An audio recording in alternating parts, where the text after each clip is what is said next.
Hi, I'm Simi Pasha and you're watching In Depth. Our focus today is on Mumbai's monsoon madness. Incessant rains in the maximum city has brought life to a complete standstill. Road, rail and air traffic has been badly hit. Mumbaikars woke up to another nightmare this morning with water on the tracks of Mumbai's lifeline, the local trains touching the danger mark. Schools and colleges were shut down once again as the maximum city witnessed maximum mayhem. Here's a detailed report.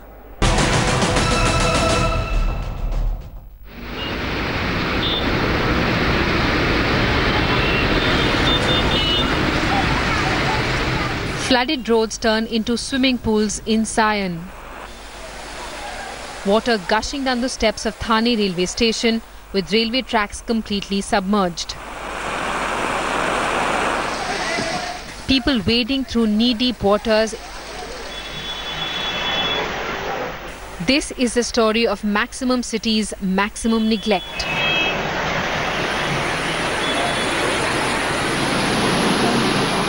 For Mumbaikars, Tuesday was yet another day of incessant rain, flooded streets and traffic snarls. Another day of civic apathy staring them in the eye. बहुत दिक्कत आ रही है, पानी बहुत जमा है, उसकी वजह से ट्रेन बहुत लेट है. पानी तो बहुत ज़्यादा भरा है, घुटनों तक पानी है वहाँ पे और कोई इंतजाम नहीं है सरकार की तरफ से. After a brief interval in the midnight, it has started raining heavily yet again in Mumbai. It's 8 a.m. In the morning. We are at the Sion station on the central line. For now it has just started raining heavily since past few minutes, and trains are running with a slight delay of around 5 to 10 minutes, but still the train services are not affected as yet. Every year, even moderate monsoon rains wreak havoc on India's financial capital. Far from emulating Shanghai, Mumbai, India's greatest metropolis, collapses like a house of cards in the face of the deluge.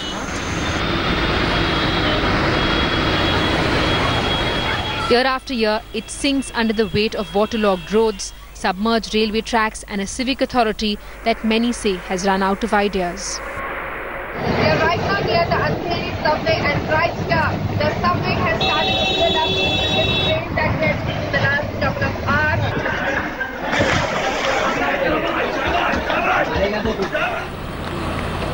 The downpour, which started over the weekend, continued on Tuesday, throwing normal life out of gear. Amid the incessant downpour in the maximum city, schools and colleges were closed down for the second straight day. Continuously on the third day, it is raining very heavily in Mumbai, and we are right now present at Mumbai's Hinmata locality, and you can see how the morning rain has created waterlogging situation in Hinmata. The complete road here is submerged into the water. It is waterlogged. The BMC officials are on the road. They have opened the several manholes over here that the water can pass, but the situation does not look good. On the precautionary measures, several schools in Mumbai are closed.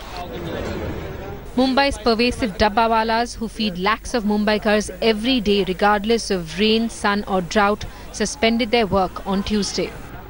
Borivali सेवा local ठप हो गई है. ये सब पार्श्वभूमि देखते हुए मुंबई के डब्बे वाले ने निर्णय लिया है. आज हमने हमारी जो डब्बे वाले भाई है उनसे सुबह 7 बजे ही कहा था, आप घर से डब्बे मत लेना क्योंकि आज अपने को सेवा बंद रखनी है. The downpour, waterlogging and technical snags also disrupted services on the western and central railways, better known as the lifeline of the city. Mumbai locals are known as the lifeline of the city, and whenever people want to come out of their residences, they want to know whether trains are on track or not, whether trains are running or not. They do not bother how much is the rainfall. What matters to them is whether train services are running or not. But we are fortunate, we are lucky, and I give entire credit to the really untiring effort and the hard work put in by the entire Central Railway team of officers, supervisors and staff, particularly my train running staff, my running staff, my maintenance staff, whether it's track, whether it's overhead equipment, signalling, rolling stock. Everybody has really worked very, very hard to ensure that we have uninterrupted, unhindered services. Several trains were cancelled on both Western and Central Railway lines, with many others running late. The problem on the Western Railway started at Nalaspura station, where the water on the tracks crossed the 200 mm danger mark, forcing fast local train services towards Churchgate to be completely shut down. Right now we are standing at Nalaspura railway station, where all the track of Nalaspura is submerged into water. In fact, it has to be water. You can see there's no track. We can't see a track on this Nalaspura railway station. The express has been stranded since many hours, at least 5 to 6 hours.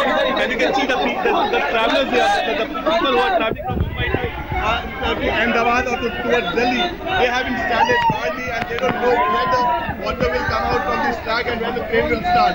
So all the tracks are completely submerged in Nalaspura, and the connectivity between Mumbai and Virar has been completely disconnected because of this waterlogging. Until 11:30 am on Tuesday, Mumbai had already recorded the season's highest 24-hour rain, with water rising above 400 mm in many areas. The Met Department issued an alert and predicted heavy showers over the next 24 hours. Fishermen too were advised to not venture into the seas.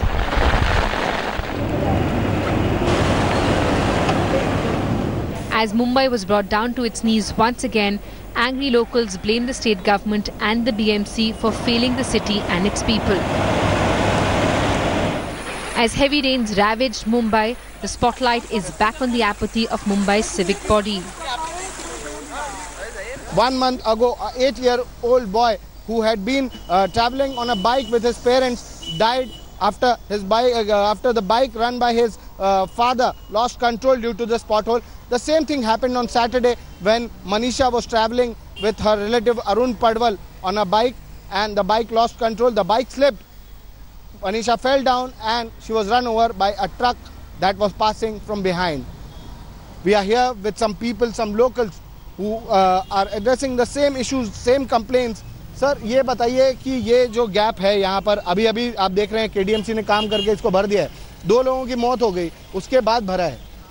Sir पहली बात तो ये है कि corporation का जो भी काम होता है पूरे कल्याण डोंबिवली कारपोरेशन के अंदर वो पूरा टेक्निकली और क्वालिटी का नहीं होता है।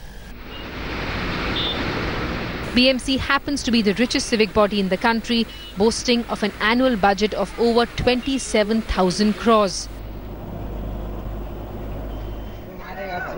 But where has all the taxpayers' money gone? Down the drain, it seems.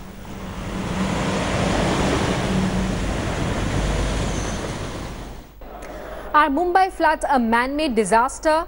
Are illegal encroachments on seasonal river beds and along their banks responsible for the flooding we witness every year?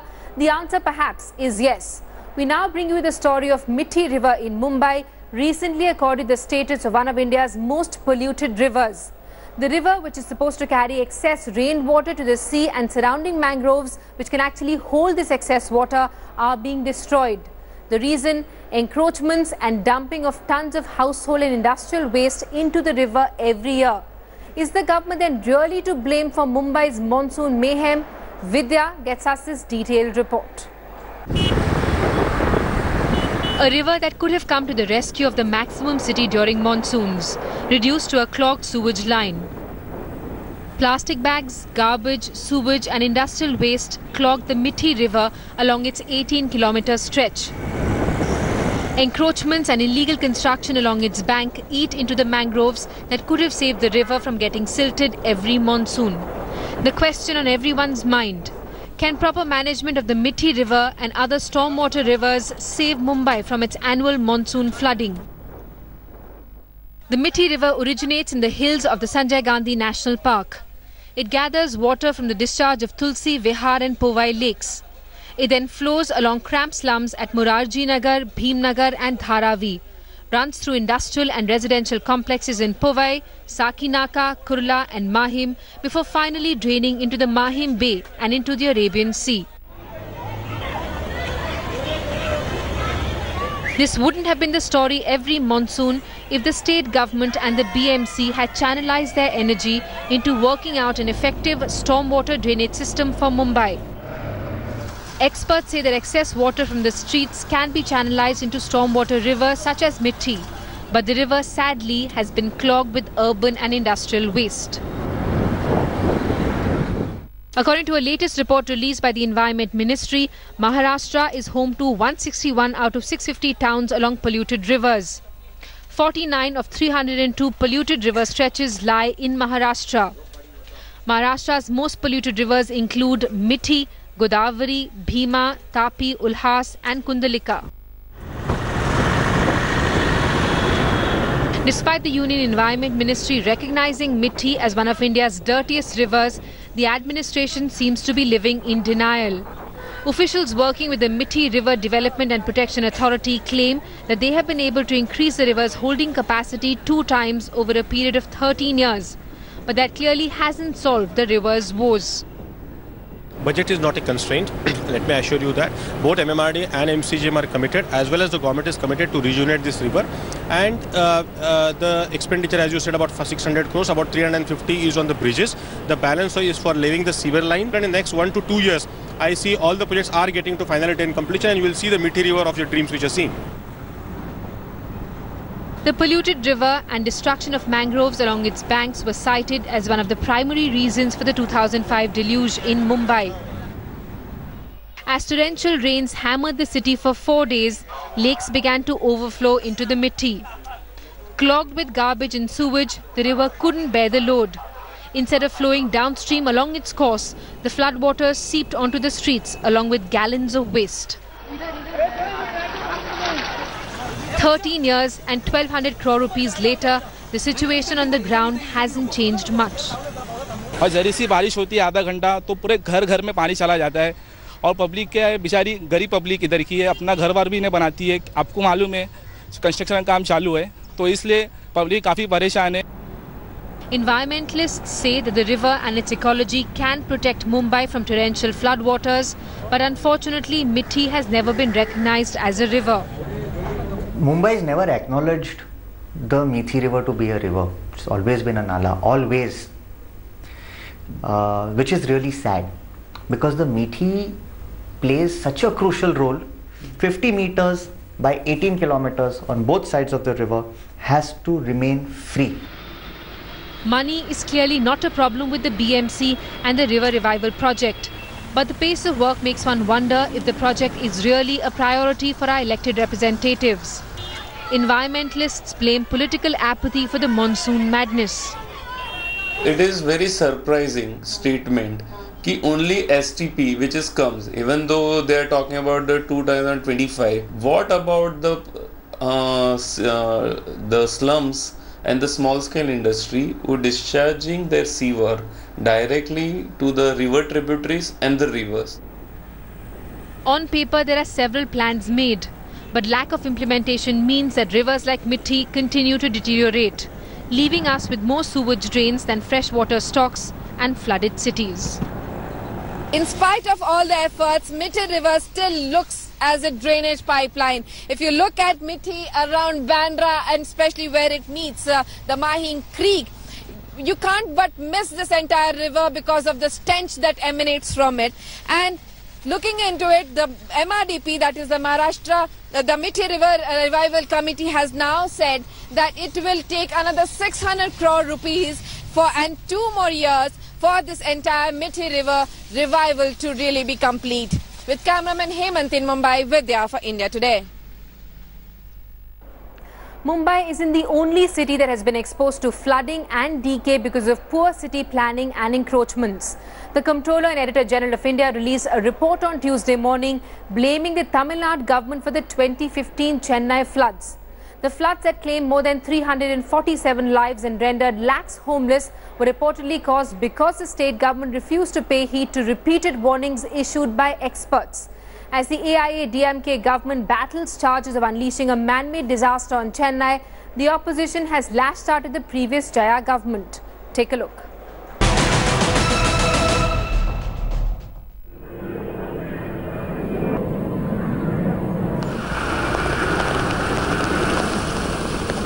December 2015.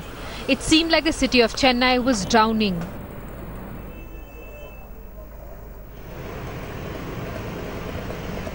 More than 347 people were killed and 23 lakh houses submerged underwater. पहली बार हम लोग यहाँ रह रहे हैं 15 साल से 15 साल में पहली बार देखा है कि इतना पानी आया है और वो पानी निकल ही नहीं रहा है। हम लोग को कैंपस से 12 बजे इवैक्यूएट कर दिया गया था इंडियन आर्मी द्वारा, लेकिन हम लोग फिर स्टेशन जाने की कोशिश करते क्योंकि हमारी ट्रेन आज 10 बजे की थी तमिलनाडु भोपाल के लिए, लेकिन अब वो कैंसिल हो गई है और पानी इतना है कि हम लोग वहाँ जा भी नहीं पा रहे हैं। तो हम लोग यहाँ पिछले 4 घंटे से बैठे हुए हैं, लेकिन कोई फैसिलिटी नहीं है, कुछ भी नहीं है और हमें पता भी नहीं है कि हमको जाना कहाँ है।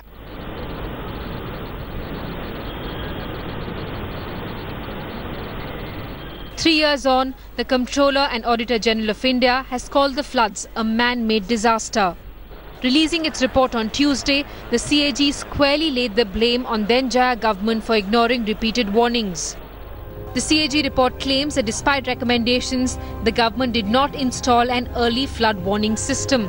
The report also says that indiscriminate discharge of water from the Chembarambakam reservoir flooded the Adyar river, which in turn flooded the city and its suburbs. The CAG has also accused the Tamil Nadu government of ignoring recommendations to build dams at Anakaputtur and Varadarajapuram. The report also claims that no survey was done to assess the extent of siltation in the Adyar river.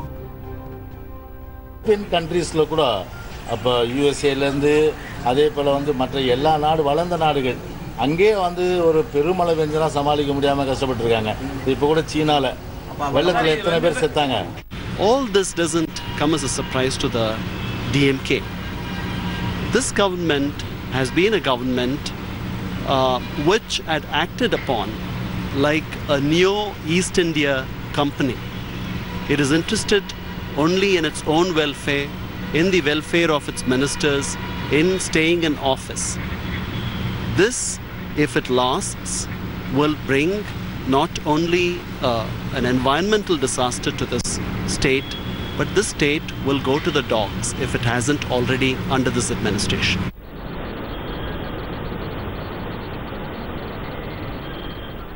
The report also blames illegal construction and encroachments for the flooding. According to the CAG, 23.9% of government land and 49% of water bodies have been encroached upon. India Today had posed these questions to the people in charge back then in Tamil Nadu. You are dependent on water bodies, whether it's the river, whether it's the lakes, and on those water bodies in the last 10 years or so, construction has come up without any control. We are told there are at least 1,500 illegal buildings in Chennai alone. So there is a huge crisis which is also man-made. And many of these are the buildings which have been the worst affected. I must clarify that the areas that you referred to were joined with Chennai only just about 4 years ago. These used to be traditionally under village panchayats and smaller towns. Yes, in those areas, some of the areas perhaps enforcement was an issue. It's a legacy issue. Now that those buildings are under the Chennai Corporation's limits, of course there is greater supervision on such kind of activity. But again, I would like to say not all buildings can be deemed to be illegal. A lot of them have taken permission from the Chennai Metropolitan Development Authority. But what perhaps has been a failure over the past few decades is that without actually building adequate drainage systems, that's exactly what developments have happened. The floods in 2015 had brought Chennai to a grinding halt. Now, the CAG report exposes the shortcomings in the part of the Tamil Nadu government, which was a major reason for the floods. Now, the big question is the Tamil Nadu government better prepared to avoid another flood-like calamity in the state of Tamil Nadu? With camera person Vijay from Chennai, Zakshanath for India Today. Up next on In Depth, we're going to give you a weather report. What is the Met Department predicting for Mumbai and the rest of the country? Do stay with us. Thanks for watching the video. For more such news and updates, please like, share and subscribe to India Today. Also check out our other great videos from our channel. We know you would love to.